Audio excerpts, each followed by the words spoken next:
देश बाबर मोए है, शुभ कर मन ते कब हूँ ना टरूं।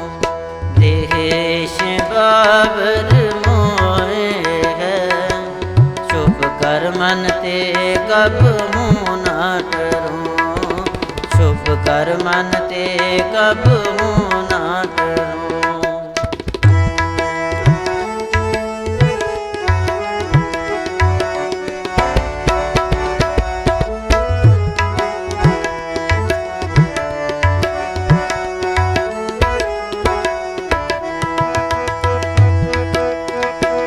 ना डरूं और सो जब जाए लरूं, निश्चय कर अपनी जीत करूं।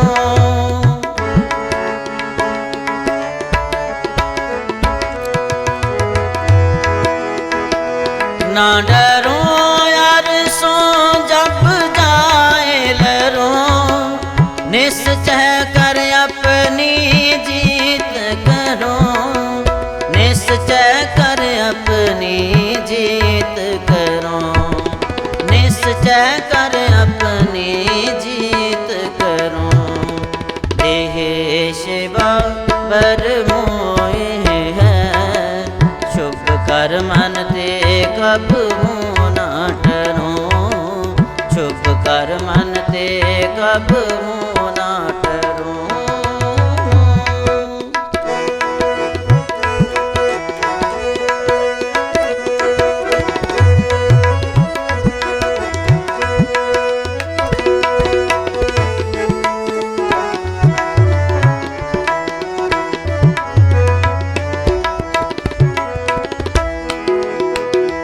और सिख हो अपने ही मन को, एह लालच हो गुण तो उजरो।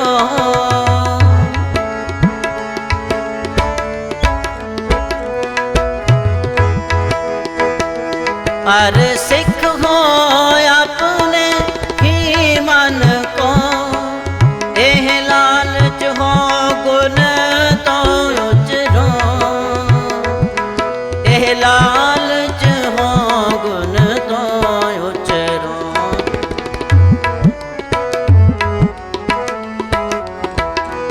एह लालच हो गुण तो उचरो। देश बाबर मोए है, शुभ कर मन ते कब हूँ ना टरूं। देश बाबर मोए है, शुभ कर मन ते कब हूँ ना टरूं। शुभ कर मन ते कब हूँ ना टरूं।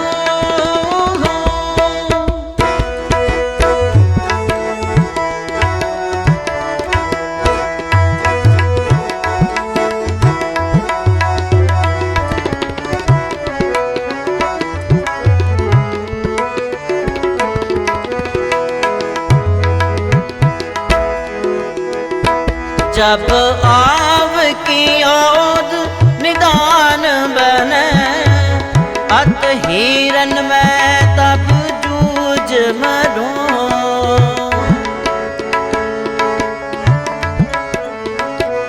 जब आव की ओर निदान बने, अत हिरन में तब जूझ मरूं। अत हिरन में तब जूझ मरूं। अत हिरन में तब जूझ मरूं। देश बाबर मोए है, शुभ कर मन ते कब हूँ ना टरूं। शुभ कर मन ते कब हूँ ना टरूं। देश बाबर मोए है, शुभ कर मन ते कब हूँ ना टरूं। शुभ कर मन ते कब हूँ ना टरूं। देश बाबर मोए है, शुभ कर मन ते कब हूँ ना टरूं। कबहू ना डरो, शुभ कर मन ते कबहू ना डरो। वाहिगुरु। पटना साहब तो पंजाब वाल दी यात्रा दे लई श्री गुरु गोबिंद सिंह जी दानापुर पटना तो चल के आरा पहुँचे। आरा बिहार प्रांत का एक प्रमुख स्थान है। आरा तो बाद गुरु साहब परिवार समेत छोटा मिर्जापुर पहुँचे। छोटा मिर्जापुर विखे बाल गुरु साहब जी ने 4 दिन विश्राम किया। ये शहर गंगा के दक्षिण वाल है। छोटा मिर्जापुर तो बाल गुरु साहब परिवार अते साथ समेत काशी बनारस पहुँचे। काशी बनारस विखे ही श्री दशमेश जी ने सब तो पहला बनारस की संगत नूं खालसा शब्द अर्पण किया। काशी बनारस तो बाल गुरु साहब परिवार संग प्रयागराज पहुँचे। प्रयागराज विखे श्री गुरु तेग बहादुर साहब जी आसाम वल जाते वक्त ठहरे सन। इस स्थान नूं त्रिवेणी भी कहा जाता है। प्रयागराज तो गुरु परिवार अयोध्या पहुँचा। अयोध्या विच गुरु परिवार के दर्शनां दे लई बहुत वड्डी गिणती विच संगत उमड़ पई। गुरबिलास दे शब्द श्री गुरु के दर्शन की धारी, उमड़ और पूरी दरसारी।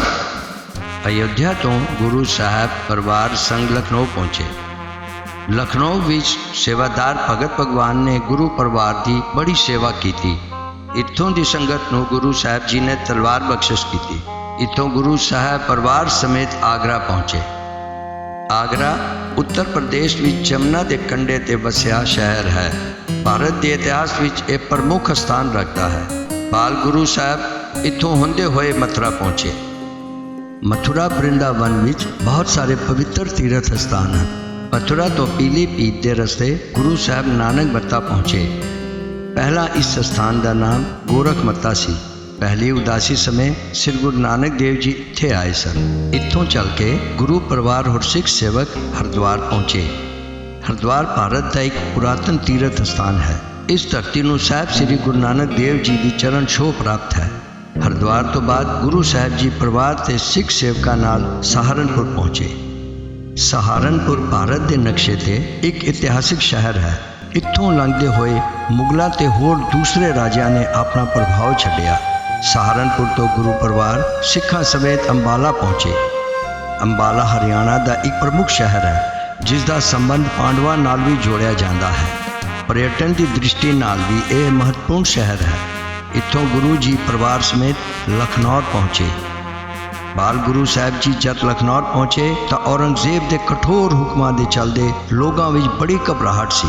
इसलिए इन्हां स्थानां ते गुरु साहब जी के ठहरन नाल धीरज प्रयासर होया। लखनऊ तो चल के गुरु परिवार और सिख सेवक कीरतपुर साहब पहुँचे। कीरतपुर साहब की नींव बाबा श्री चंद जी ने 23 अप्रैल 1624 के दिन बाउली का टक ला के रखी सी। श्री गुरु हरगोबिंद साहब जी इत्थे मई 1635 विच आके रहन लग पे। 7वें पातशाह ते 8वें पातशाह जी का जन्म इसे नगर विच होया सी। गुरु तेग बहादुर साहब जी भी कुछ चिर इत्थे रहे सन। श्री गुरु गोबिंद सिंह जी भी इत्थे कई बार आए सन। अपनियां उदासियां वेले गुरु नानक देव जी भी इत्थों लंघे सन।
दशमेश पिता शाहों के शहंशाह दशमेश पिता, हे अमृत के दाता सच्चे बादशाह, हे अमृत के दाता सच्चे बादशाह, मानवता के प्रति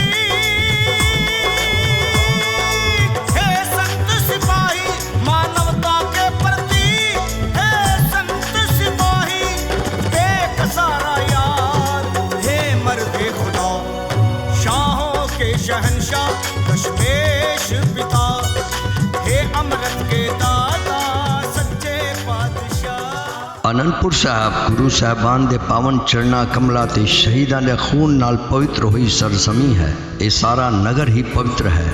ਸ੍ਰੀ ਅਨੰਦਪੁਰ ਸਾਹਿਬ ਜੀ ਦੀ ਸਥਾਪਨਾ ਸ੍ਰੀ ਗੁਰੂ ਤੇਗ ਬਹਾਦਰ ਜੀ ਦੁਆਰਾ ਕਰਵਾਈ ਗਈ। ਸ੍ਰੀ ਗੁਰੂ ਗੋਬਿੰਦ ਸਿੰਘ ਜੀ ਨੇ ਇੱਥੇ 1699 ਈਸਵੀ ਵਿੱਚ ਖਾਲਸਾ ਪੰਥ ਸਾਜਿਆ, ਜਿਸ ਨੇ ਭਾਰਤ ਦੀ ਰਾਜਨੀਤਿਕ ਅਤੇ ਸਮਾਜਿਕ ਸਥਿਤੀ ਬਦਲ ਕੇ ਰੱਖ ਦਿੱਤੀ। ਇੱਥੇ ਹੀ ਦਸ਼ਮ ਪਾਤਸ਼ਾਹ ਜੀ ਨੇ ਖਾਲਸਾ ਨੂੰ ਧਰਮ ਯੁੱਧ ਲਈ ਸੈਨਿਕ ਸਿੱਖਿਆ ਦਿੱਤੀ ਅਤੇ ਵੀਰ ਰਾਜ ਦੇ ਸਾਹਿਤ ਦੀ ਰਚਨਾ ਕੀਤੀ ਹੋਰ ਕਰਵਾਈ। ਇਸ ਲਈ ਇਹ ਸ਼ਹਿਰ ਸ਼ਸਤਰ ਅਤੇ ਸ਼ਾਸਤਰ ਵਿਦਿਆ ਦਾ ਕੇਂਦਰ ਰਿਹਾ। ਸ੍ਰੀ ਗੁਰੂ ਤੇਗ ਬਹਾਦਰ ਸਾਹਿਬ ਜੀ ਦੀ ਸ਼ਹੀਦੀ ਦੇ ਸਮੇਂ ਉਹਨਾਂ ਦੇ ਪਾਵਨ ਸੀਸ ਨੂੰ ਭਾਈ ਜਾਤਾ ਜੀ ਇੱਥੇ ਲਿਆਏ। ਇੱਥੋਂ ਦਾ ਪ੍ਰਮੁੱਖ ਇਤਿਹਾਸ ਅਨੰਦਪੁਰ ਸਾਹਿਬ ਜੀ ਦੀ ਜੰਗ ਵਿੱਚ ਪਹਾੜੀ ਰਾਜਿਆਂ ਅਤੇ ਮੁਗਲਾਂ ਦੀਆਂ ਫੌਜਾਂ ਵੱਲੋਂ ਸ੍ਰੀ ਅਨੰਦਪੁਰ ਸਾਹਿਬ ਦੀ ਘੇਰਾਬੰਦੀ, ਘਮਾਸਾਨ ਦੀ ਲੜਾਈ, ਸ਼ਹਿਰ ਨੂੰ ਛੱਡਣਾ, ਗੁਰੂ ਸਾਹਿਬ ਦਾ ਚਮਕੌਰ ਵੱਲ ਪ੍ਰਸਥਾਨ ਕਰਨਾ ਅਤੇ ਪਰਿਵਾਰ ਵਿਛੋੜਾ ਹੈ।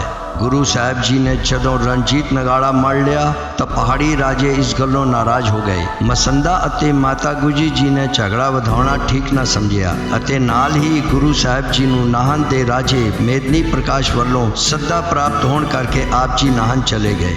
ਨਾਹਨ ਰਾਜ ਵਿੱਚ ਜਮਨਾ ਕੰਢੇ ਗੁਰੂ ਸਾਹਿਬ ਜੀ ਨੇ ਪੌਂਟਾ ਸਾਹਿਬ ਵਸਾਇਆ।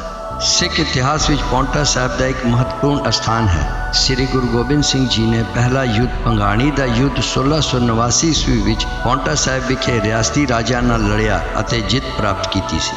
ਇੱਥੇ ਸ੍ਰੀ ਗੁਰੂ ਗੋਬਿੰਦ ਸਿੰਘ ਜੀ ਮਹਾਰਾਜ ਲਗਭਗ 4 ਸਾਲ ਰਹਿ ਕੇ ਇਸ ਪਵਿੱਤਰ ਸਥਾਨ ਨੂੰ ਸਾਹਿਤਕ ਕੇਂਦਰ ਦੇ ਨਾਲ ਹੀ ਫੌਜੀ ਸ਼ਕਤੀ ਦਾ ਕੇਂਦਰ ਬਣਾ ਦਿੱਤਾ। ਅਕਾਲ ਉਸਤਤ ਅਤੇ ਜਾਪ ਸਾਹਿਬ ਬਾਣੀਆਂ ਦੀ ਰਚਨਾ ਸਾਹਿਬ ਜੀ ਨੇ ਇਸ ਸਥਾਨ ਤੇ ਕੀਤੀ। ਚੰਡੀ ਦੀ ਵਾਰ ਅਤੇ ਹੋਰ ਵੀ ਗ੍ਰੰਥਾਂ ਦੀ ਰਚਨਾ ਦਾ ਸਥਾਨ ਪੌਂਟਾ ਸਾਹਿਬ ਮੰਨਿਆ ਜਾਂਦਾ ਹੈ। ਇਸੇ ਪਾਵਨ ਧਰਤੀ ਤੇ 52 ਕਵੀ ਜੁੜਦੇ ਤੇ ਕਵੀ ਸੰਮੇਲਨ ਦਾ ਪ੍ਰਬੰਧ ਕੀਤਾ ਜਾਂਦਾ ਸੀ।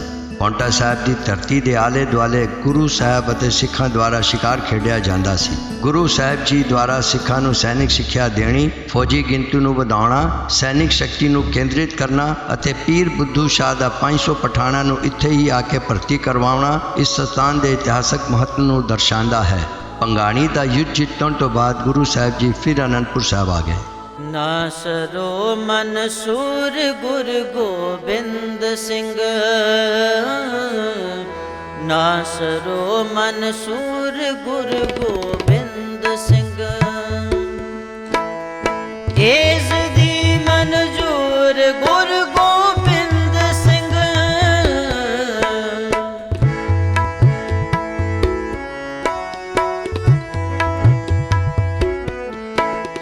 ਏਸ ਦੀ ਮਨਜੂਰ ਗੁਰ ਗੋਬਿੰਦ ਸਿੰਘ,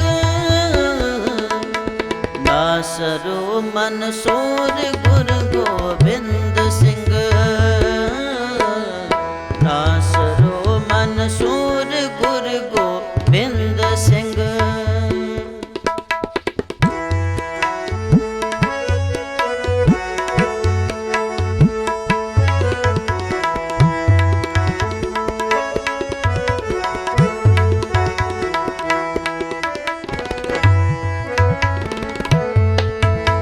ਹੱਕ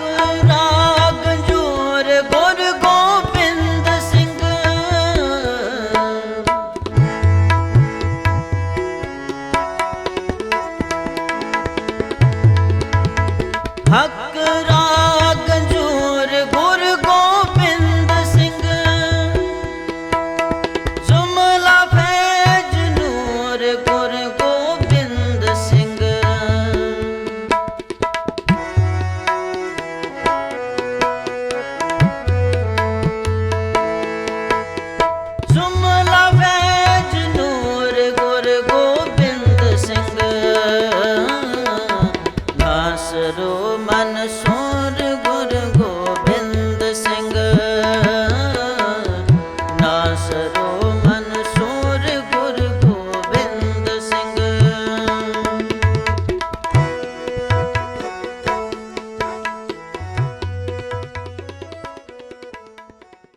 ਸ੍ਰੀ ਅਨੰਦਪੁਰ ਸਾਹਿਬ ਜੀ ਦਾ ਹੋਲਾ ਮਹੱਲਾ ਸਿੱਖਾਂ ਦਾ ਇੱਕ ਮਹੱਤਵਪੂਰਨ ਦਿਹਾੜਾ ਹੈ।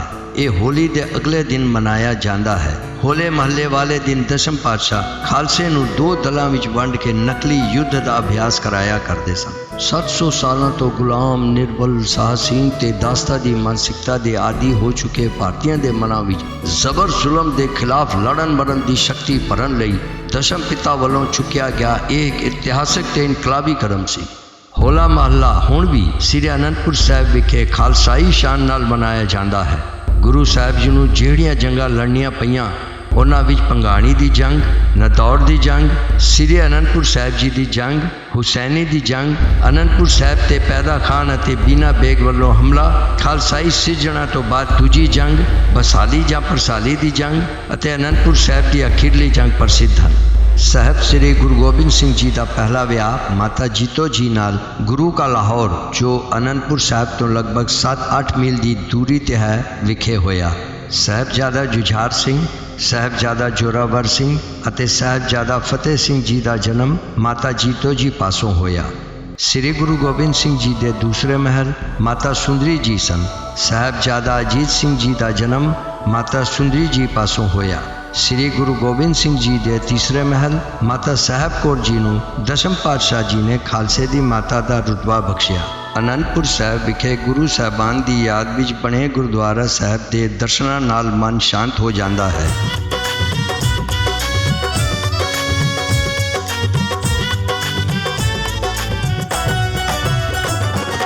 हे महानायक, हे महाबली, हे कृपा निधान, हे गुरु पिता,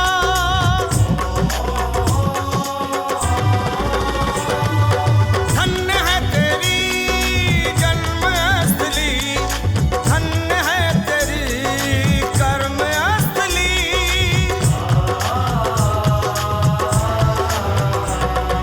हम नमन करें हर उस राह को, आपके चरण जिस राह पे पड़े, उस जमीन का कण कण हो गया अमर।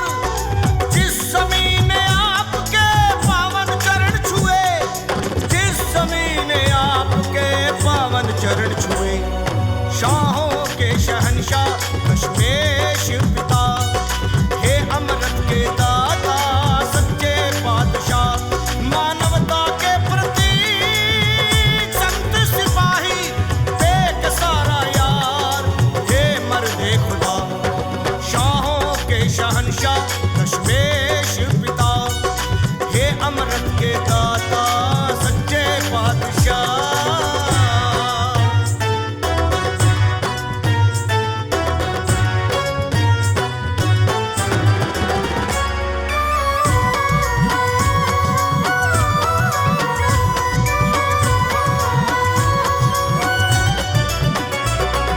नतमस्तक उन राहों को, नतमस्तक उन जर्रों को, उस राह हम चले देखे सारा संसार। ऐ स्वर्ण चलो चले दशमेश पिता के द्वार, जहाँ सत्य की आवाज, जहाँ देश धर्म से प्यार,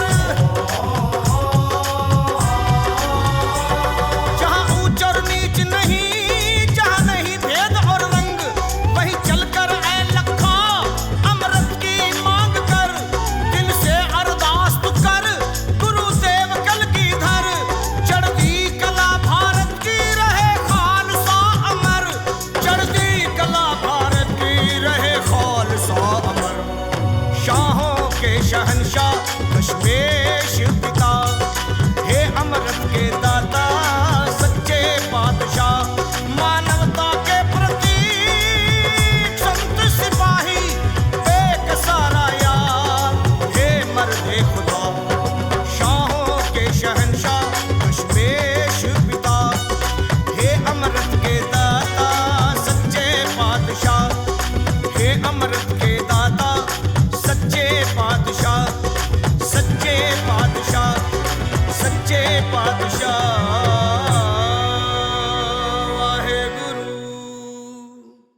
ਅਨੰਦਪੁਰ ਸਾਹਿਬ ਦੀ ਸਭ ਤੋਂ ਪਹਿਲੀ ਇਮਾਰਤ ਗੁਰੂ ਕੇ ਮਹਿਲ ਹੈ। ਗੁਰਦੁਆਰਾ ਭੌਰਾ ਸਾਹਿਬ, ਗੁਰਦੁਆਰਾ ਮੰਜੀ ਸਾਹਿਬ ਅਤੇ ਦਮਦਮਾ ਸਾਹਿਬ ਇਸੇ ਇਮਾਰਤ ਦਾ ਹਿੱਸਾ ਹਨ।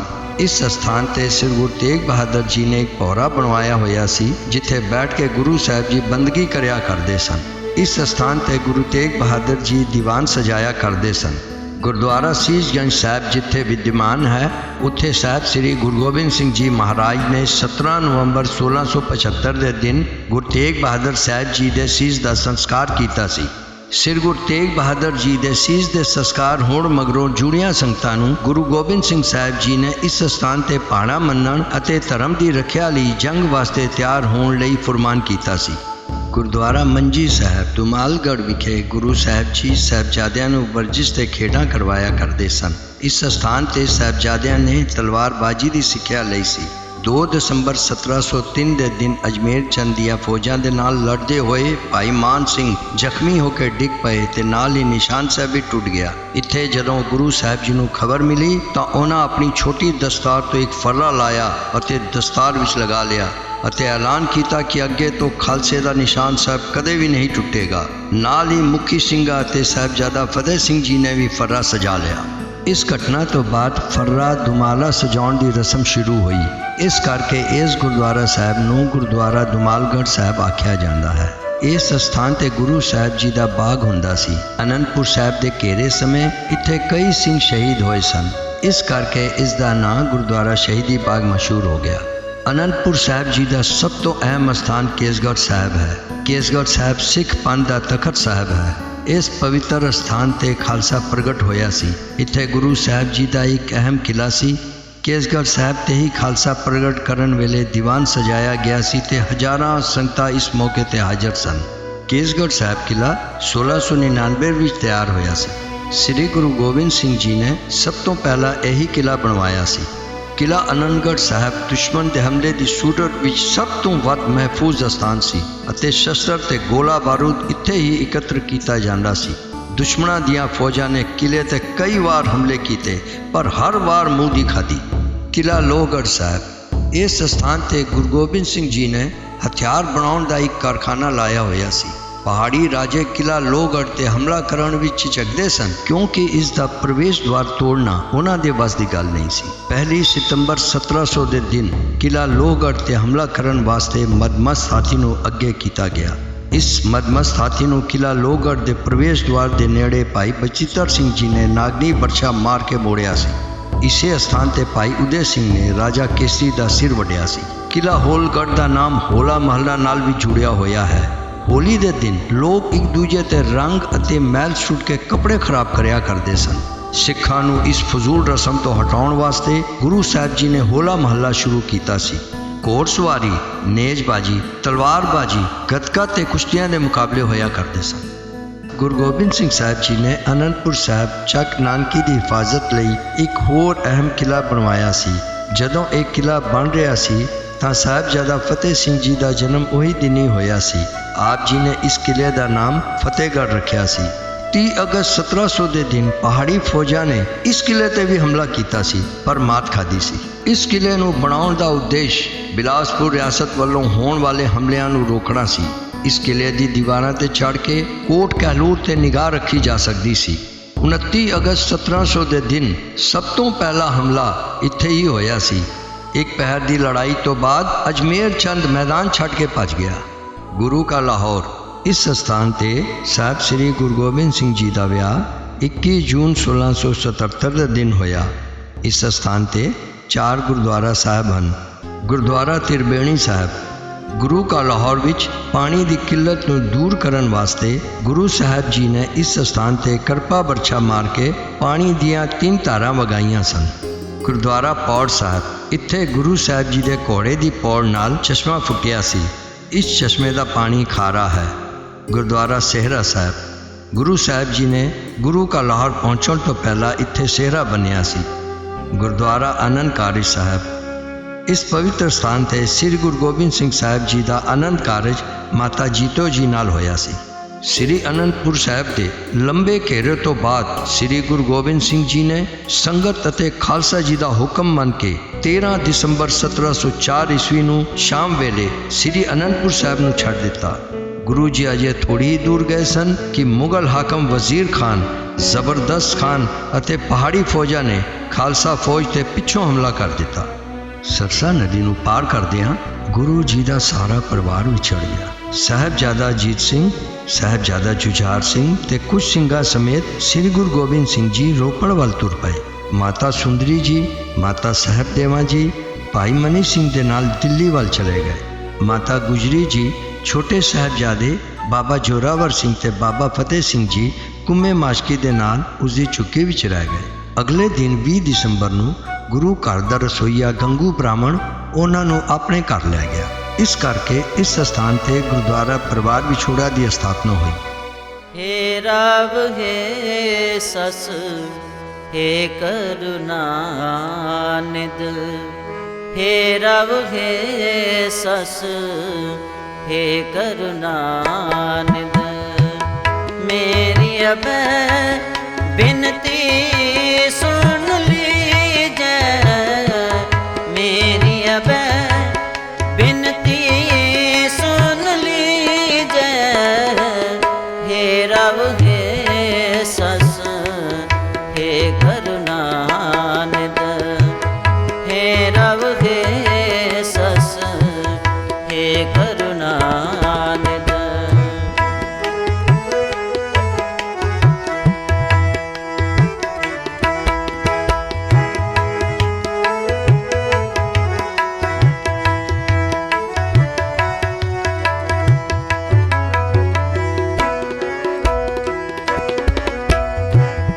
और न मांगत हो तुम ते कछ, और न मांगत हो तुम ते कछ। चाहत हो चित में सोई कीजै, चाहत हो चित में सोई कीजै। हे रब हे सस हे करुणा निध, हे रब हे सस हे करुणा निध। ਪਰਿਵਾਰ ਵਿਛੋੜੇ ਤੋਂ ਬਾਅਦ ਸ੍ਰੀ ਗੁਰੂ ਗੋਬਿੰਦ ਸਿੰਘ ਜੀ ਮਹਾਰਾਜ ਇਸ ਸਥਾਨ ਤੇ ਆਏ। ਇੱਥੇ ਇੱਕ ਇੱਟਾਂ ਦਾ ਪੱਠਾ ਸੀ। ਜਦੋਂ ਸ੍ਰੀ ਗੁਰੂ ਗੋਬਿੰਦ ਸਿੰਘ ਜੀ ਨੇ ਇੱਥੇ ਕੰਮ ਕਰ ਰਹੇ ਕਰਮਚਾਰੀਆਂ ਤੋਂ ਕੁਝ ਸਮਾਂ ਆਰਾਮ ਕਰਨ ਲਈ ਸਥਾਨ ਪੁੱਛਿਆ ਤਾਂ ਉਹਨਾਂ ਕਰਮਚਾਰੀਆਂ ਨੇ ਗੁਰੂ ਸਾਹਿਬ ਦੇ ਬਾਰੇ ਨਾ ਜਾਣਨ ਕਰਕੇ ਉਹਨਾਂ ਨੂੰ ਤਪਦੇ ਹੋਏ ਪੱਠੇ ਵੱਲ ਇਸ਼ਾਰਾ ਕੀਤਾ ਕਿ ਸਾਡੇ ਕੋਲ ਹੋਰ ਕੋਈ ਸਥਾਨ ਨਹੀਂ, ਇੱਕ ਇਹੀ ਹੈ। ਤਾਂ ਗੁਰੂ ਸਾਹਿਬ ਜੀ ਨੇ ਆਪਣੇ ਘੋੜੇ ਦੀ ਵਾਂਗ ਖਿੱਚੀ ਤਾਂ ਘੋੜੇ ਦੀ ਪੌੜ ਨਾਲ ਪੱਠਾ ਠੰਡਾ ਹੋ ਗਿਆ। ਇਸ ਕਰਕੇ ਇਸ ਸਥਾਨ ਤੇ ਗੁਰਦੁਆਰਾ ਪੱਠਾ ਸਾਹਿਬ ਸੁਭਾਏਮਾਨ ਹੈ। ਫੌਜੀ ਇਤਿਹਾਸ ਵਿੱਚ ਚਮਕੌਰ ਸਾਹਿਬ ਦੀ ਜੰਗ ਸਦਾ ਰਾਹੇ ਚਾਨਣ ਹੋਰ ਪਥ ਪ੍ਰਦਰਸ਼ਕ ਦਾ ਕੰਮ ਦੇਵੇਗੀ। ਇਸ ਲੜਾਈ ਵਿੱਚ ਕੇਵਲ 40 ਸਿੰਘ, 2 ਸਾਹਿਬਜ਼ਾਦੇ ਅਤੇ ਸਾਹਿਬ ਸ੍ਰੀ ਗੁਰੂ ਗੋਬਿੰਦ ਸਿੰਘ ਜੀ ਨੇ ਲੱਖਾਂ ਦਾ ਟਾਕਰਾ ਕੀਤਾ। ਇਸ ਲੜਾਈ ਨੇ ਗੁਰੂ ਸਾਹਿਬ ਦੀ ਇਸ ਕਹਾਵਤ ਨੂੰ ਸਿੱਧ ਕੀਤਾ, 1.25 लाख से एक ਲੜਾਊਂ ਤਬੇ ਗੋਬਿੰਦ ਸਿੰਘ ਨਾਮ ਕਹਾਊਂ। ਕੁਝ ਘਟਨਾਵਾਂ ਅਜਿਹੀਆਂ ਹੁੰਦੀਆਂ ਹਨ ਜੋ ਕੌਮ ਲਈ ਦੁਖਾਂਤ ਪ੍ਰਭਾਵ ਛੋੜਦੀਆਂ ਹਨ। ਚਮਕੌਰ ਸਾਹਿਬ ਦਾ ਯੁੱਧ ਵੀ ਇਹੀ ਜਿਹੀ ਇੱਕ ਘਟਨਾ ਹੈ। ਬਾਬਾ ਅਜੀਤ ਸਿੰਘ ਤੇ ਬਾਬਾ ਜੁਝਾਰ ਸਿੰਘ ਜੀ ਦੀ ਸ਼ਹਾਦਤ ਦੇ ਨਾਲ ਹੀ ਸਿੱਖ ਮਾਨਸਿਕਤਾ ਲਹੂ ਲੁਹਾਨ ਹੋ ਗਈ। ਇਨ੍ਹਾਂ ਸ਼ਹਾਦਤਾਂ ਨੇ ਸਿੱਖ ਵਿਚਾਰਧਾਰਾ ਨੂੰ ਇੱਕ ਨਵੀਂ ਦਿਸ਼ਾ ਪ੍ਰਦਾਨ ਕੀਤੀ। ਸ੍ਰੀ ਗੁਰੂ ਗੋਬਿੰਦ ਸਿੰਘ ਜੀ ਨੇ ਜ਼ਫਰਨਾਮਾ ਵਿੱਚ ਜ਼ੁਲਮ ਜ਼ਬਰ ਦੇ ਵਿਰੁੱਧ ਤਲਵਾਰ ਉਠਾਉਣ ਦੀ ਘੋਸ਼ਣਾ ਕੀਤੀ। ਚੁਕਾਰ ਅਜ਼ ਹਮੈ ਹਿਲਤੇ ਦਰ ਗੁਜਸ਼ਤ, ਹਲਾਲ ਅਸਤ ਬੁਰਦਨ ਬਾ ਸ਼ਮਸ਼ੀਰ ਦਸਤ।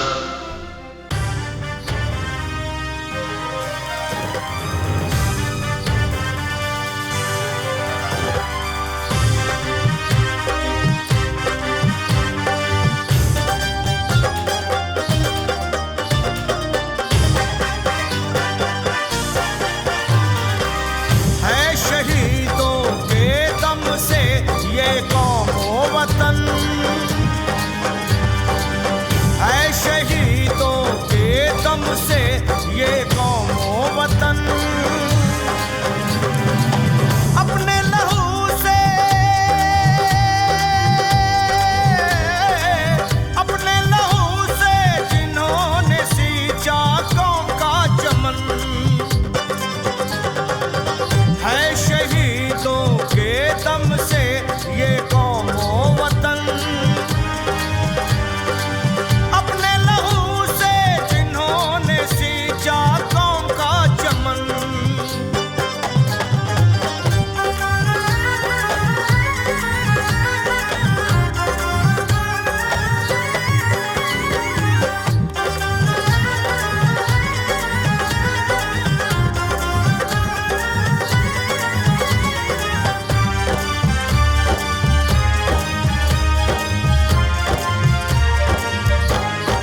सच का गवाह, पूजने के योग्य हैं जिनके चरण, अपने लहू से जिन्होंने सींचा कौम का चमन,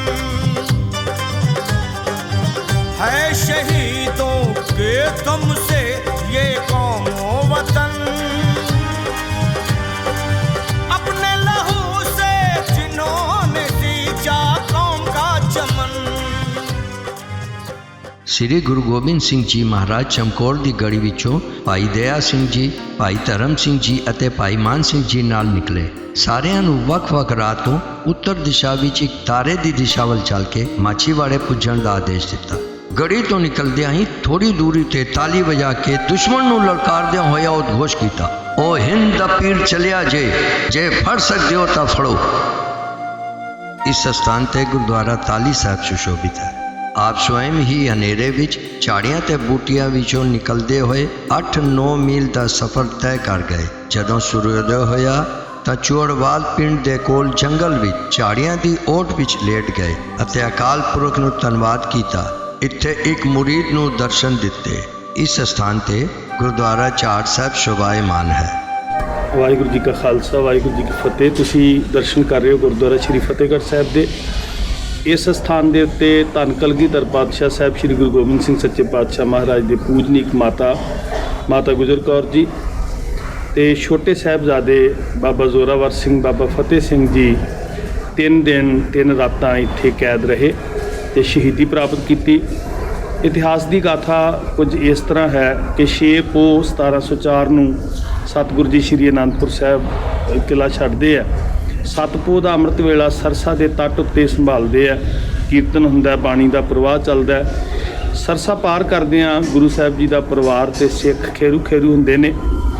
ਧੰਨ ਕਲਗੀਧਰ ਪਾਤਸ਼ਾਹ ਮਹਾਰਾਜ ਜੀ 7 ਪੋਹ ਦੀ ਰਾਤ ਨੂੰ ਚਮਕੌਰ ਦੀ ਗੜੀ ਵਿੱਚ ਨੇ ਵੱਡੇ ਸਾਹਿਬਜ਼ਾਦੇ ਅਤੇ 5 ਹੀ ਪਿਆਰਿਆਂ ਦੇ ਨਾਲ ਬਾਬਾ ਅਜੀਤ ਸਿੰਘ, ਬਾਬਾ ਜੁਝਾਰ ਸਿੰਘ ਜੀ ਅਤੇ 5 ਪਿਆਰੇ ਭਾਈ ਦਇਆ ਸਿੰਘ, ਭਾਈ ਧਰਮ ਸਿੰਘ, ਭਾਈ ਹਿੰਮਤ ਸਿੰਘ, ਭਾਈ ਮੋਹਕਮ ਸਿੰਘ, ਭਾਈ ਸਾਹਿਬ ਸਿੰਘ ਜੀ ਸਹਿਤ, ਗੁਰੂ ਕੇ ਮਹਿਲ ਮਾਤਾ ਸੁੰਦਰ ਕੌਰ, ਮਾਤਾ ਸਾਹਿਬ ਕੌਰ ਜੀ, ਭਾਈ ਮਨੀ ਸਿੰਘ ਜੀ, ਭਾਈ ਧੰਨਾ ਸਿੰਘ, ਜਵਾਹਰ ਸਿੰਘ ਜੀ ਆਦਿਕ ਸਿੱਖਾਂ ਸਮੇਤ ਰੋਪੜ ਵਿੱਚ 7 ਪੋਹ ਦੀ ਰਾਤ ਗੁਜ਼ਾਰਦੇ ਆ। ਅਤੇ ਮਾਂ ਗੁਜਰੀ ਜੀ, ਛੋਟੇ ਲਾਲ, ਬਾਬਾ ਜ਼ੋਰਾਵਰ ਸਿੰਘ, ਬਾਬਾ ਫਤਿਹ ਸਿੰਘ ਜੀ ਸਮੇਤ ਸਰਸਾ ਦੇ ਤੱਟ ਦੇ ਉੱਤੇ ਇੱਕ ਮੁਸਲਮਾਨ ਦਰਵੇਸ਼ ਦੀ ਕੁੱਲੀ ਹੈ ਜਿਹਦਾ ਨਾਮ ਕੁੰਮਾ ਮਾਸ਼ਕੀ ਹੈ। ਇਹਦੀ ਝੌਂਪੜੀ ਦੇ ਅੰਦਰ ਰਾਤ ਗੁਜ਼ਾਰਦੇ ਆ, ਜਿੱਥੋਂ ਗੰਗੂ ਮਿਲਦਾ ਸਵੇਰੇ 8 ਪੋਹ ਨੂੰ ਅਤੇ ਉਹ ਆਪਣੇ ਨਗਰ ਸਹੇੜੀ ਲੈ ਕੇ ਆਉਂਦਾ। ਜਿੱਥੋਂ 9 ਪੋਹ ਨੂੰ ਗੰਗੂ ਬਦਨੀਅਤ ਹੋ ਕੇ ਇਨਾਮ ਦੇ ਲਾਲਚ ਵਿੱਚ ਗੁਰੂ ਲਾਲਾਂ ਅਤੇ ਮਾਤਾ ਜੀ ਨੂੰ ਕੈਦ ਕਰਵਾ ਕੇ ਕੋਤਵਾਲੀ ਦੇ ਅੰਦਰ ਮੋਰਿੰਡੇ ਦੇ ਵਿੱਚ ਬੰਦੀ ਬਣਵਾ ਦਿੰਦਾ। 9 ਪੋਹ ਦੀ ਰਾਤ ਕੋਤਵਾਲੀ 'ਚ ਗੁਜ਼ਾਰਨ ਤੋਂ ਬਾਅਦ ਮਾਤਾ ਗੁਜਰੀ ਜੀ ਅਤੇ ਛੋਟੇ ਲਾਲਾ ਨੂੰ ਸਰਹੰਦ ਲਿਆਂਦਾ ਜਾਂਦਾ। ਇਹ ਠੰਡਾ ਬੁਰਜ ਜਿਹਦੇ ਤੁਸੀਂ ਦਰਸ਼ਨ ਕੀਤੇ, 140 ਫੁੱਟ ਉੱਚਾ ਬੁਰਜ ਸੀ। ਸੱਜੇ ਪਾਸੇ ਸਾਰੇ ਵੱਡੀ ਨਦੀ ਵਗਦੀ ਸੀ, ਹੰਸਲਾ ਨਦੀ। ਗਰਮੀ ਦੀ ਰੁੱਤੇ ਠੰਡੇ ਹਵਾ ਦੇ ਬੁੱਲੇ ਲੱਗਦੇ ਸਨ। ਪੋਹ ਦੀਆਂ ਸੀਤ ਰਾਤਾਂ, ਦਸੰਬਰ ਦਾ ਮਹੀਨਾ, ਪੰਜਾਬ ਦੀ ਅੱਤ ਦੀ ਠੰਡ, ਜਿੱਥੇ 3 ਰਾਤਾਂ ਮਾਤਾ ਜੀ ਅਤੇ ਛੋਟੇ ਸਾਹਿਬਜ਼ਾਦਿਆਂ ਨੂੰ ਇੰਟੈਰੋਗੇਟ ਕਰਨ ਦੇ ਤਰੀਕੇ ਦੇ ਨਾਲ ਬਿਨਾਂ ਲੇਪ ਤਲਾਈਆਂ ਤੋਂ ਕੈਦ ਰੱਖਿਆ ਗਿਆ, ਬਿਨਾਂ ਕੁਝ ਸ਼ਕਨ ਸ਼ਕਾਨ ਤੋਂ।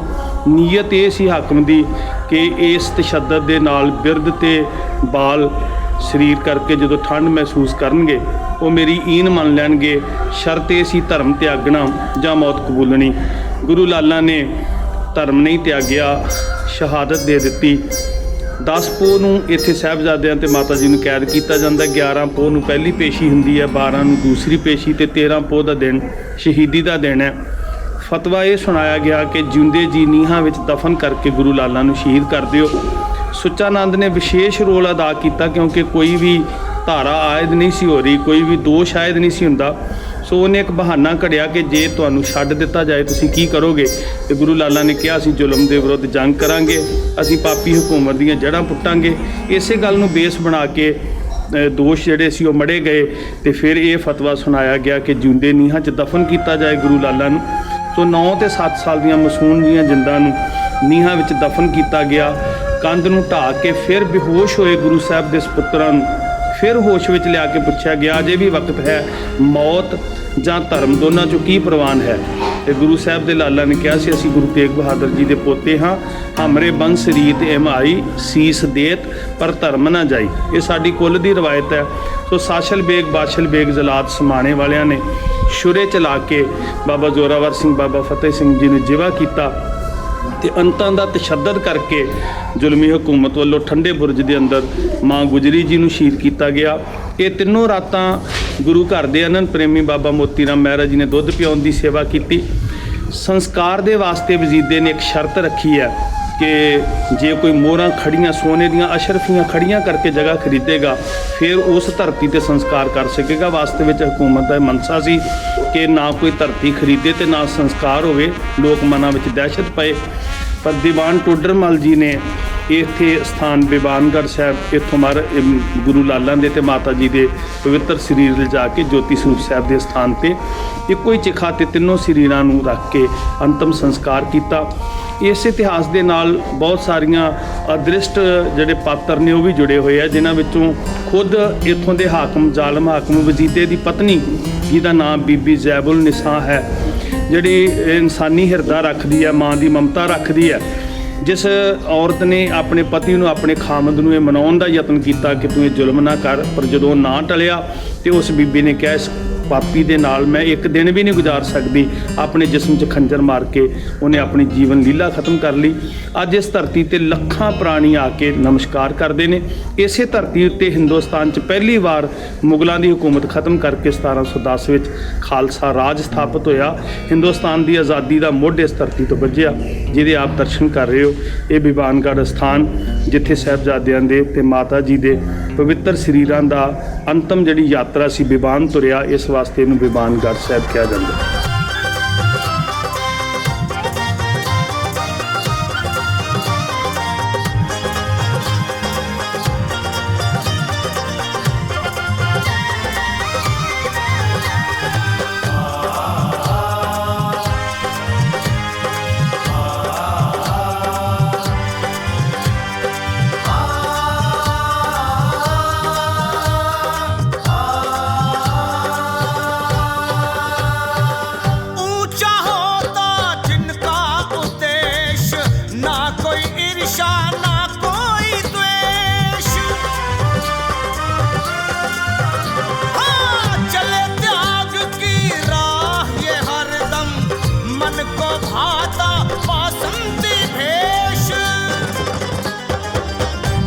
हंस करते मौत दुल्हन का ये तो वर्ण, अपने लहू से जिन्होंने सींचा कौम का चमन, है शहीदों के दम से ये कौम वतन, अपने लहू से जिन्होंने सींचा कौम का चमन। ਚੋੜਵਾਲ ਦੇ ਜੰਗਲ ਵਿੱਚ 8-9 ਮੀਲ ਚੱਲ ਕੇ ਗੁਰੂ ਮਹਾਰਾਜ ਜੀ ਮਾਛੀਵਾੜੇ ਦੇ ਬਾਹਰ ਗੁਲਾਬੇ ਮਸੰਦ ਦੇ ਬਾਗ ਵਿੱਚ ਜਾ ਵਿਰਾਜੇ। ਇੱਥੇ ਆਪ ਜੀ ਨੂੰ ਭਾਈ ਦਇਆ ਸਿੰਘ, ਭਾਈ ਧਰਮ ਸਿੰਘ ਅਤੇ ਭਾਈ ਮਾਨ ਸਿੰਘ ਜੀ ਆ ਕੇ ਮਿਲੇ। ਇੱਥੇ ਗੁਲਾਬੇ ਮਸੰਦ ਨੇ ਆਪ ਜੀ ਦੀ ਬੜੀ ਸੇਵਾ ਕੀਤੀ। ਇਸ ਮਾਛੀਵਾੜੇ ਪਿੰਡ ਦੇ ਰਹਿਣ ਵਾਲੇ ਦੋ ਭਰਾ ਨਬੀ ਖਾਂ ਤੇ ਗਨੀ ਖਾਂ ਪਠਾਨ ਘੋੜਿਆਂ ਦੇ ਸੌਦਾਗਰ ਸਨ। ਇਹ ਆਪਣੇ ਘੋੜੇ ਕਈ ਵਾਰ ਗੁਰੂ ਜੀ ਕੋਲ ਵੇਚਣ ਜਾਇਆ ਕਰਦੇ ਸਨ। ਜਦੋਂ ਇਹਨਾਂ ਨੂੰ ਗੁਰੂ ਸਾਹਿਬ ਜੀ ਦੇ ਆਗਮਨ ਦਾ ਪਤਾ ਚੱਲਿਆ ਤਾਂ ਉਹ ਬੜੀ ਸ਼ਰਧਾ ਤੇ ਪ੍ਰੇਮ ਨਾਲ ਗੁਲਾਬੇ ਮਸੰਦ ਦੇ ਬਾਗ ਵਿੱਚ ਗੁਰੂ ਜੀ ਨੂੰ ਮਿਲਣੇ ਆਏ। ਗੁਰੂ ਸਾਹਿਬ ਦੁਆਰਾ ਤੁਰਕਾਂ ਦੇ ਘੇਰੇ ਚੋਂ ਨਿਕਲਣ ਦਾ ਨਿਸ਼ਚੈ ਕੀਤਾ ਗਿਆ।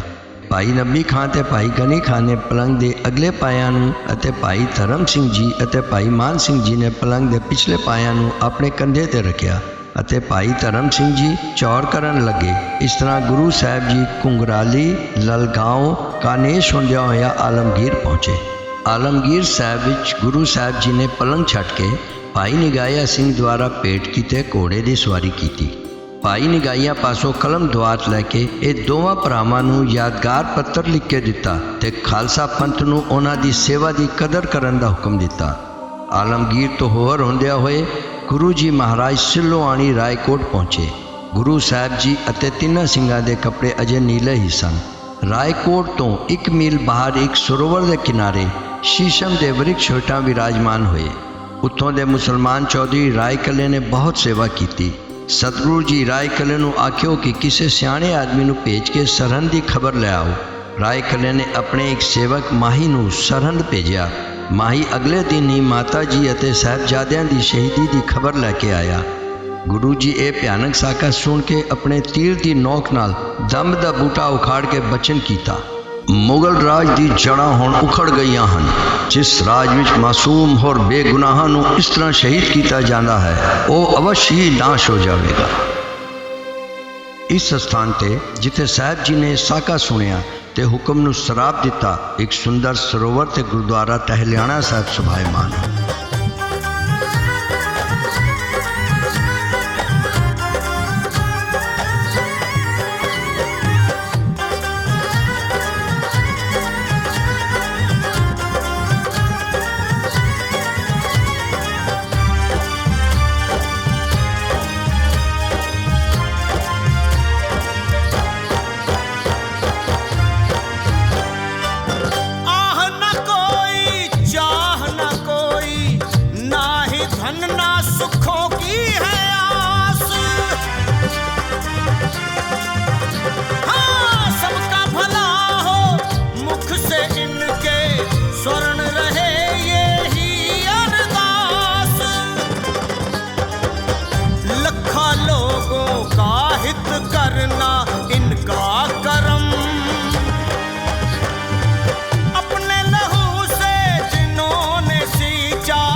शहीदों के दम से ये कौमो वतन,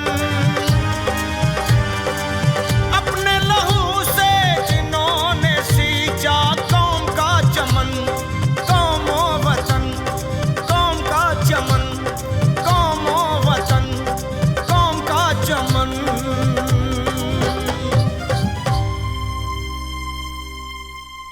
मुकतसर साहब एक प्रसिद्ध नगर है। इस स्थान का पहला नाम खिदराने की ढाब ਜਾਂ ਤਾਲ ਖਿਦਰਾਣਾ ਸੀ। ਇੱਥੇ ਵਰਖਾ ਦਾ ਪਾਣੀ ਚਾਰ ਚੁਫੇਰਿਓਂ ਆ ਕੇ ਇਕੱਤਰ ਹੁੰਦਾ ਸੀ। ਇਲਾਕਾ ਰੇਤੀਲਾ ਸੀ ਤੇ ਨੇੜੇ ਤੇੜੇ ਪਾਣੀ ਦੀ ਕਮੀ ਸੀ। ਜੰਗੀ ਮਹੱਤਵ ਦੇ ਕਾਰਨ ਹੀ ਸਾਹਿਬ ਸ੍ਰੀ ਗੁਰੂ ਗੋਬਿੰਦ ਸਿੰਘ ਜੀ ਦੀ ਚਰਨ ਛੋਹ ਇਸ ਸਥਾਨ ਨੂੰ ਪ੍ਰਾਪਤ ਹੋਈ। 40 ਮੁਕਤਿਆਂ ਦੇ ਪਵਿੱਤਰ ਖੂਨ ਨਾਲ ਇਹ ਧਰਤੀ ਪਾਵਨ ਹੋ ਕੇ ਮੁਕਤਸਰ ਰਖਵਾਈ। ਇਤਿਹਾਸ ਦੱਸਦਾ ਹੈ ਕਿ ਅਨੰਦਪੁਰ ਸਾਹਿਬ ਦੇ ਘੇਰੇ ਵਿੱਚ ਭੁੱਖ ਦੇ ਦੁੱਖ ਤੋਂ ਤੰਗ ਆ ਕੇ 40 ਸਿੰਘਾਂ ਨੇ ਅਨੰਦਪੁਰ ਸਾਹਿਬ ਨੂੰ ਛੱਡ ਜਾਣ ਦਾ ਇਰਾਦਾ ਕਰ ਲਿਆ। ਦਸ਼ਮੇਸ਼ ਪਿਤਾ ਨੇ ਇਹਨਾਂ ਸਿੰਘਾਂ ਨੂੰ ਵਚਨ ਕੀਤਾ, ਜੇਕਰ ਤੁਸੀਂ ਜਾਣਾ ਚਾਹੁੰਦੇ ਹੋ ਤਾਂ ਚਲੇ ਜਾਓ, ਪਰ ਇਹ ਲਿਖ ਕੇ ਜਾਓ ਕਿ ਤੁਸੀਂ ਸਾਡੇ ਗੁਰੂ ਨਹੀਂ ਅਤੇ ਅਸੀਂ ਤੁਹਾਡੇ ਸਿੱਖ ਨਹੀਂ। ਇਸ ਲਿਖਤ ਨੂੰ ਸਿੱਖ ਇਤਿਹਾਸ ਵਿੱਚ ਬੇਦਾਵਾ ਕਿਹਾ ਗਿਆ ਹੈ। ਸਿੰਘਾਂ ਨੇ ਇਹ ਬੇਦਾਵਾ ਲਿਖ ਦਿੱਤਾ। ਇਹ ਸਿੰਘ ਜਦ ਅਨੰਦਪੁਰ ਛੱਡ ਕੇ ਆਪਣੇ ਘਰ ਪਹੁੰਚੇ ਤਾਂ ਇਹਨਾਂ ਨੂੰ ਆਪਣੇ ਆਪਣੇ ਘਰੋਂ ਸ਼ਰਮਿੰਦਗੀ ਦਾ ਸਾਹਮਣਾ ਕਰਨਾ ਪਿਆ। ਇਹਨਾਂ ਸਿੰਘਾਂ ਨੇ ਧਰਮ ਦੀ ਜੰਗ ਲੜਨ ਲਈ ਵਾਪਸ ਗੁਰੂ ਸਾਹਿਬ ਵੱਲ ਚਾਲੇ ਪਾ ਦਿੱਤੇ। ਅਨੰਦਪੁਰ ਸਾਹਿਬ ਵਿਖੇ ਸਰਹੰਦ ਲਾਹੌਰ ਦੇ ਸੂਬੇਦਾਰਾਂ ਤੇ ਪਹਾੜੀ ਰਾਜਿਆਂ ਦੀ ਕਸਮਾਂ ਤੇ ਕਿਲਾ ਛੱਡਣ ਦਾ ਫੈਸਲਾ ਕੀਤਾ ਗਿਆ। ਕਿਲਾ ਖਾਲੀ ਕਰਨ ਦੀ ਦੇਰ ਸੀ ਕਿ ਦੁਸ਼ਮਣ ਫੌਜਾਂ ਨੇ ਕਸਮਾਂ ਔਰ ਇਕਰਾਰ ਨੂੰ ਤੋੜ ਕੇ ਪਿੱਛੋਂ ਹਮਲਾ ਕਰ ਦਿੱਤਾ। ਗੁਰੂ ਸਾਹਿਬ ਜੀ ਚਮਕੌਰ ਦੀ ਗੜੀ ਪਹੁੰਚੇ।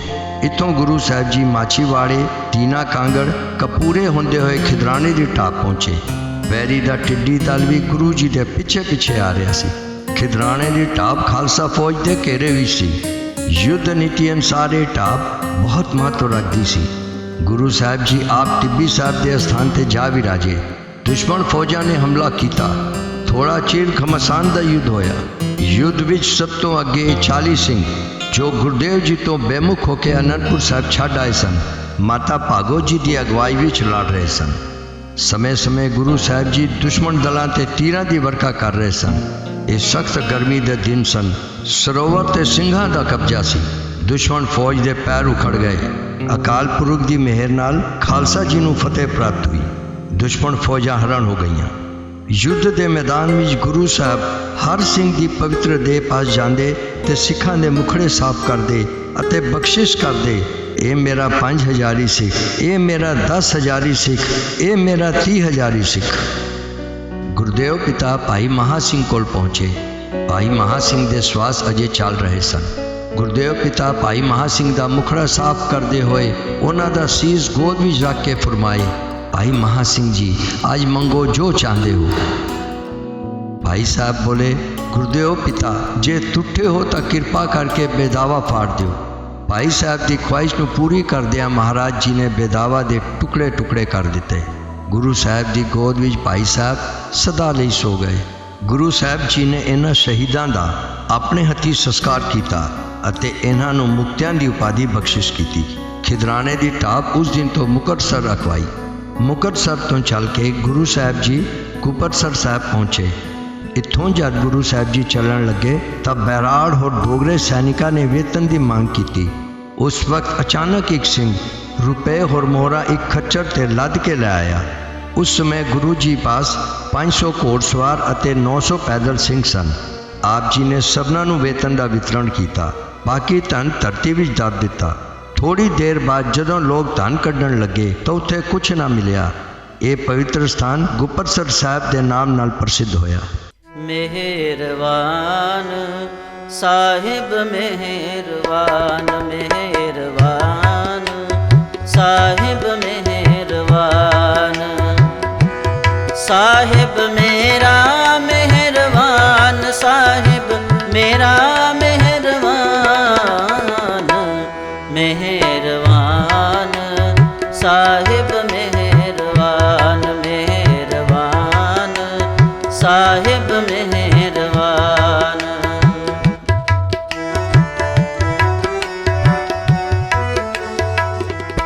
गुपतसर तो चल के लखी जंगल होंदे हुए साहब जी दमदमा साहब पहुँचे। इसका पूरब का नाम साबो दी तलवंडी है। इत्थे पहुँच के दशम पातशाह जी ने श्री गुरु ग्रंथ साहब जी का पुनः नवीन उतारा किया। गुरु नानक देव जी ने अपनी सारी हथ लिखी बाणी भक्तां दी बाणी समेत गुरु अंगद साहब जी नूं सौंपी। इस तो बाद गुरु अंगद साहब, गुरु अमरदास साहब अते गुरु रामदास जी की बाणी साहब श्री गुरु अर्जन देव जी तक पहुँच गई। तद श्री गुरु अर्जन देव जी ने रागा अनुसार तरतीब दे के सारी बाणी का उतारा भाई गुरदास जी तो करा लिया अते इसका नाम गुरु ग्रंथ साहब रख दिता। साबो दी तलवंडी विच दशम पिता जी ने फिर तो बीड़ लिखाण का फैसला किया। गुरु गोबिंद सिंह जी ने भाई मनी सिंह जी नूं इस महान कारज की जिम्मेदारी सौंपी।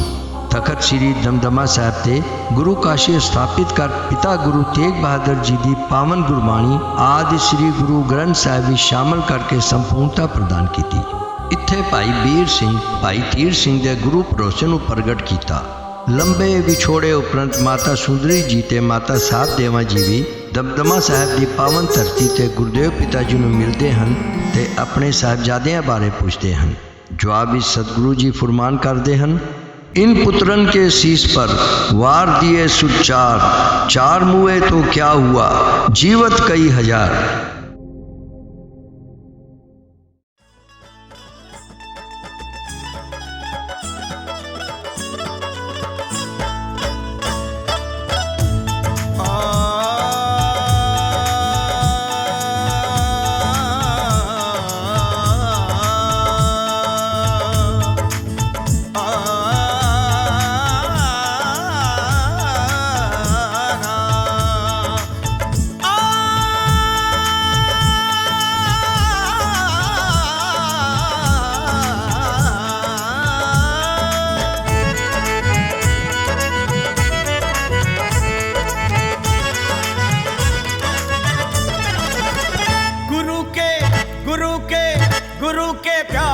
जिस पे सदा खुमार रहा है, गुरु के प्यार का जिस पे सदा खुमार रहा है, गुरु के प्यार का जिस पे सदा खुमार रहा है, गुरु के प्यार का जिस पे सदा खुमार रहा है, गुरु के प्यार का जिस पे सदा खुमार रहा है, गुरु के प्यार का जिस पे सदा खुमार रहा है, गुरु के सिंह के जैसा ना कोई और हुआ है, गुरु के सिंह के जैसा ना कोई और हुआ है, गुरु के प्यार का जिस पर सदा खुमार रहा है, गुरु के प्यार का जिस पर सदा खुमार रहा है।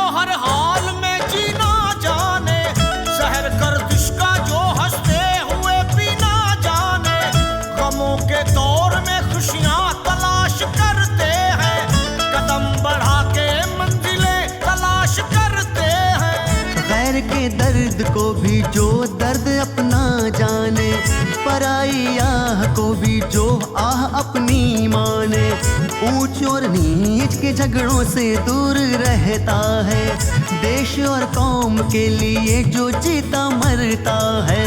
नानक गुरु की उस पर दया सदा ही रहती है, पिता दशमेश के अमृत की धारा बहती है, इखलाक की हद्दों को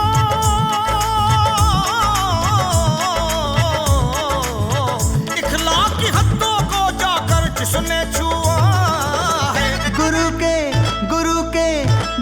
के प्यार का जिस पे सदा खुमार रहा है, गुरु के सिंह के जैसा ना कोई और हुआ है, गुरु के प्यार का जिस पे सदा खुमार रहा है, गुरु के सिंह के जैसा ना कोई और हुआ है।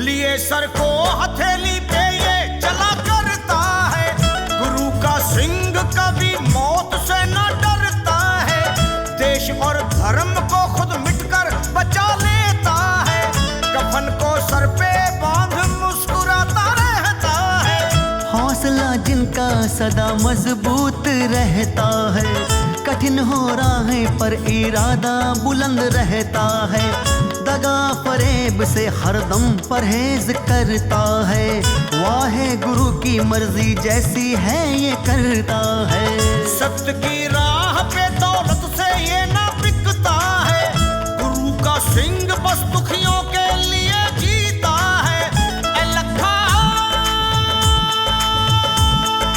नी नी नी सा सा गा सा नी सा पानी सा गा रे गा सा गा पानी नी नी पानी पा गा रे गा रे धा सा। ए लखा स्वर्ण अक्षरों में नाम इसका लिखा है, गुरु के प्यार का जिस पे सदा खुमार रहा है, गुरु के प्यार का जिस पे सदा खुमार रहा है, गुरु के प्यार का जिस पे सदा खुमार रहा है, गुरु के प्यार का जिस पे सदा खुमार रहा है, गुरु के प्यार का जिस पे सदा खुमार रहा है, गुरु के प्यार का जिस पे सदा खुमार रहा है, गुरु के प्यार का जिस पे सदा खुमार